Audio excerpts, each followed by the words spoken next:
Super 60 সভাপতি আরিফ আল মাহফুজের মায়ের মৃত্যুবার্ষিকী উপলক্ষে দোয়া মাহফিল। আব্দুস সামাদ আফিন্দিয়ার পাঠানো তথ্যচিত্রে দেখুন বিস্তারিত।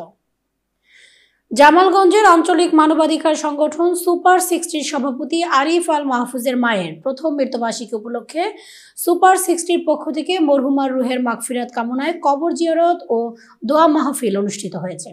রোববার 4 জানুয়ারি বিকেলে উপজেলার ভীমখালী ইউনিয়নের নোয়াগাঁও গ্রামে পারিবারিক কবরস্থানে রুহের মাগফিরাত কামনায় অংশগ্রহণ করেন সুপার 60 প্রধান সমন্বয়ক তাহের আহমেদ, সাংগঠনিক সম্পাদক তোফাজ্জল ইসলাম সহ সাংগঠনিক সম্পাদক আব্দুস সামাদ আফিন্দি, আফতাহিনুর খান উদয়, সদর ইউনিয়ন সমন্বয়ক এবাদুর রহমান, সদর UP team leader Bayazid Ahmed Maruf, Asmaul Islam বেহিলির ভারপ্রাপ্ত টিম লিডার আবু ইউসুফ নাইম, সদস্য শাহ আলম, সমাজসেবক শিরিন আহমেদ, মতিউর রহমান, এলাকার গণ্যমান্য ব্যক্তিবর্গ সহ অনেকেই।